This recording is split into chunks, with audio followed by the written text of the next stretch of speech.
Bonjour à toutes et à tous et bienvenue sur DigiSchool. Je m'appelle Camille, je suis professeure de lettres et cette vidéo est le dernier temps de notre résumé d'Œdipe à Colonne de Sophocle.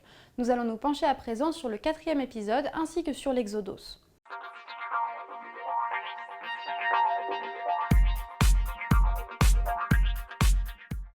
Dans le 3e épisode que nous avions étudié précédemment, nous avions vu que Créon était arrivé dans la ville de Colonne pour convaincre Œdipe de revenir avec lui à Thèbes afin d'assurer la faveur divine sur sa ville de Thèbes.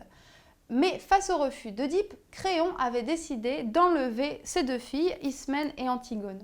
Thésée, le roi de Colonne, s'était alors interposé et à la fin du 3e épisode, il était parti combattre Créon afin de retrouver Ismène et Antigone et de les ramener à leur père. Dans ce 4e épisode, nous allons nous pencher sur deux moments. Le premier met face à face Œdipe, ses filles retrouvées Antigone et Ismène, le cœur et le personnage de Thésée. Et dans un deuxième moment, ils seront rejoints par le personnage de Polynice, c'est-à-dire le fils d'Œdipe. Après nous être penchés sur ce 4e épisode, nous étudierons le 4e Stasimon et nous finirons cette vidéo par l'étude de l'Exodos, c'est-à-dire la dernière partie de la tragédie. Dans le premier moment du 4e épisode, Thésée revient sur scène accompagné des filles d'Œdipe, Ismène et Antigone, qu'il a réussi à libérer de Créon. Œdipe est une nouvelle fois infiniment reconnaissant au roi de Colonne. Deuxièmement, Thésée apprend à Œdipe qu'un étranger se trouve en ce moment même dans le temple de Poséidon. Cet étranger vient de la ville d'Argos, il a demandé à rencontrer Œdipe et il demande aussi à pouvoir repartir sans être inquiété. En écoutant cette description, Œdipe comprend que cet étranger est en réalité son fils Polynice, son fils Polynice qui est donc en conflit en ce moment avec son frère Éthéocle pour le trône de la ville de Thèbes. Il refuse d'abord de le voir car il est en effet en colère contre ses fils Polynice et Éthéocle qui ne l'ont pas défendu lorsqu'il a été chassé de la ville de Thèbes. Mais après l'intervention d'Antigone qui demande à son père d'écouter son frère, Œdipe décide de recevoir Polynice. En entrant sur scène, Polynice commence par plaindre la situation de leur famille, la situation tragique des Labdacides. Ensuite, sur le conseil d'Antigone, il raconte ce qui l'amène à Colonne pour retrouver son père. Polynice va aborder les événements qui l'ont amené à s'opposer à Éthéocle. Alors, Éthéocle et son frère cadet, tous deux avaient décidé de gouverner la ville de Thèbes par alternance, c'est-à-dire que l'un devait monter sur le trône un an, puis laisser le pouvoir à son frère. Seulement Éthéocle, donc au terme de cette année de pouvoir, a décidé de ne pas laisser le pouvoir à Polynice. Polynice est donc parti dans la ville d'Argos où il est en train de lever une armée pour marcher sur Thèbes et combattre son frère. Polynice vient donc demander la bénédiction paternelle, la bénédiction d'Œdipe. En effet, selon les oracles, celui des deux frères qui obtiendra la bénédiction d'Œdipe gagnera le conflit.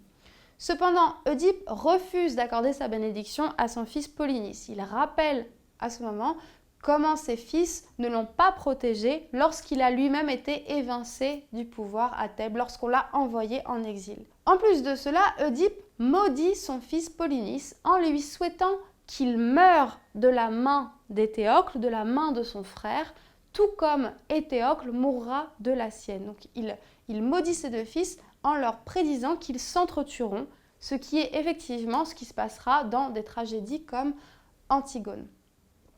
En entendant cela, Antigone demande à son frère Polynice de renoncer à ses projets de guerre contre Éthéocle. Mais Polynice refuse et il demande à sa sœur Antigone de s'occuper de lui, de s'occuper de son corps si jamais il venait à mourir, ce qui est également ce qui se passe, les événements racontés dans Antigone de Sophocle notamment. Le 4e Stasimon, c'est-à-dire la 4e intervention chantée du chœur dans Œdipe à Colonne, est un peu particulier dans la mesure où il est mêlé au dialogue d'Œdipe avec Antigone. On a à la fois le chant du chœur et le dialogue. Œdipe est conscient de sa mort prochaine parce qu'il a vu la foudre ailée de Zeus s'abattre à un endroit en particulier et il sait que c'est là qu'il doit mourir. Il demande donc à voir une nouvelle fois Thésée afin de pouvoir montrer au roi de Colonne l'endroit de sa dernière demeure et que cet endroit apporte à la ville de Colonne la bénédiction qu'il lui avait promise.